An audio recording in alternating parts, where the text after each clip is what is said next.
Hi everyone, this is Yanis Makula and thank you for stopping by. I have a slightly different kind of card making video today. I'll still be showing you how to make a card and I'll share a technique or two along the way, but what I really want to share is the reality behind card making.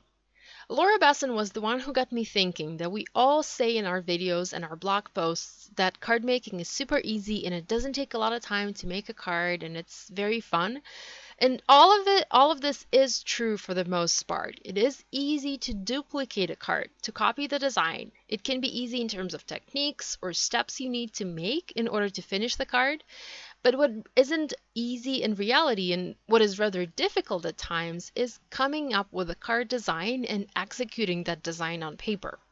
Now, don't get me wrong, I love to make cards. I love card making, I love stamping, I love die cutting, and I enjoy spending a couple of hours in my craft corner playing with my supplies. But sometimes it's not that easy to make a card, especially a clean and simple card that is going to look nice. I might have a card idea in my head, but having it in my mind and making it the way I see it is something that isn't always easy. So when I say I have a simple card to share, what I usually mean is that it is easy to duplicate it. So in this video, and it's probably going to be a longer one, I want to share the true card making process. I'll include the parts where I'm not sure what I'm doing, where I'm messing things up, where I'm going back and forth, simply because this is usually the way it is for me. It can sometimes take me up to 2 days to make a card that I like. Not 2 days straight. I can start in the evening and then come back in the morning, spend some more time working on a card and then finish it. So I'm going to be using a Dapper Dad stamp set from Hero Arts, and this is from their summer 2016 catalog, and I'll be making a masculine card. For me, masculine cards are difficult to make. It's not like you can stick a flower on there, right? It's a little bit more challenging, but I love the challenge and I love to make masculine cards. So you can see I already have a couple pieces of cardstock stamped using several images from the Dapper Dad stamp set, and I stamped those in white pigment ink onto craft cardstock. I tried stamping horizontally, I tried stamping diagonally, but I didn't quite like the result I was getting. So right now I'm creating a one long stamp pattern using images from the Dapper Dad stamp set. So I want to stamp a pattern for a background for my card, but I don't want to stamp each image individually as that is going to take way too much time. So I'm arranging the images onto a clear block, and this one has grid lines etched onto it, so it helps a great deal when stamping patterns like this. So at first, I only had a pair of shoes, a hat, and the other 3 images, but I felt I needed to make this stamp strip longer so that I didn't have to do that much stamping. Plus, I wanted to have more images on my background. So after some trial and error, I decided I also wanted to add a pair of glasses and a bow tie. You can add more images too. There are lots of fun little bits in this stamp set, and it is really a cool one for masculine cards. So once that was done, I grabbed craft paper from Hero Arts and I started stamping. Well, not right away. I still wasn't sure if I wanted to have it stamped horizontally, vertically, or diagonally, but I just went with it, I'm using Hero Arts Unicorn White Pigment ink for my stamping. I love using it on craft cardstock. I love using white ink in general, and I've been using it for different techniques a lot in the past couple of weeks. I have 2 more videos with white pigment ink, and I'll link to them in the video description in case you want to check them out. So I'm going to ink up my images and go ahead and start stamping this on my panel. This is a half of a letter sheet, and I could have cut it smaller, but I decided not to in case I wanted to make more than one card.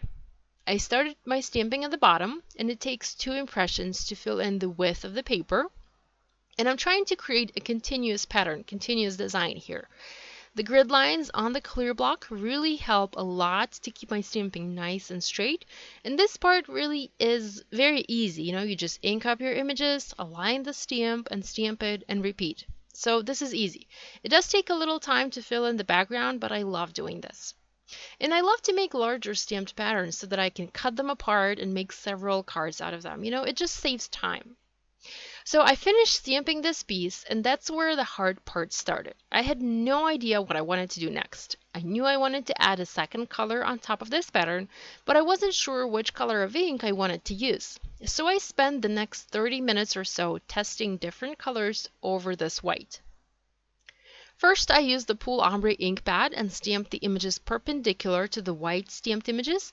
And by the way, I was using my test pieces for that, so I wasn't ruining my pretty stamped pattern. I didn't like that at all. It looked much better in my head, so that idea was no good. Next, I decided to use brown ombre ink pad and stamp over the images, slightly offsetting the top layer to create a drop shadow effect. That worked a little better than my first idea, but I still wasn't entirely happy. I didn't like the color, I wanted something a little bit more brighter. I am a fan of bright colors, so I needed something more colorful here. I discovered I had a few more sections where there was just white, so I could test some more colors. So I kept on trying other colors of ink to see if I liked any of them. I tried Cupo Joe, it's a darker brown, didn't quite like it, cleaned my stamped, and tried another color, Aquatic. It's a new hybrid ink from Hero Arts, and that was the first color that I loved over white on craft. It was vibrant enough, and it was just the color that I happened to like. So I finally went with it. I did try some other colors, but I'm not sure why that didn't make it into the video. Maybe I had my camera off or something, but I did try green over white on craft also.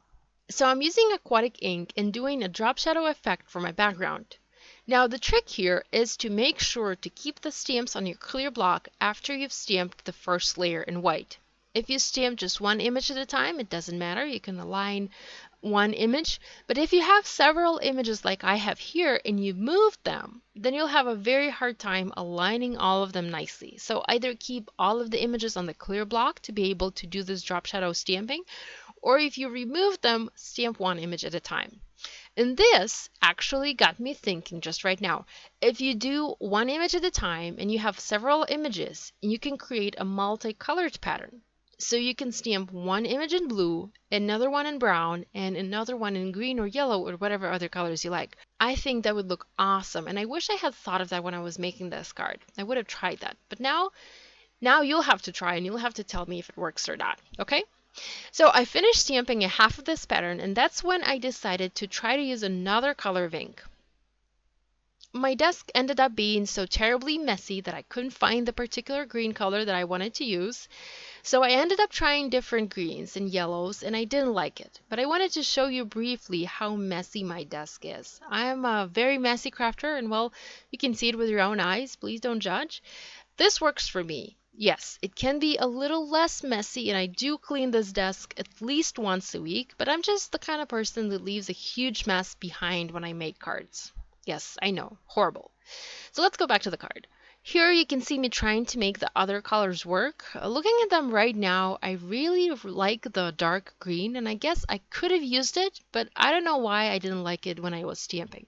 So I went back to the blue and kept on working on this pattern.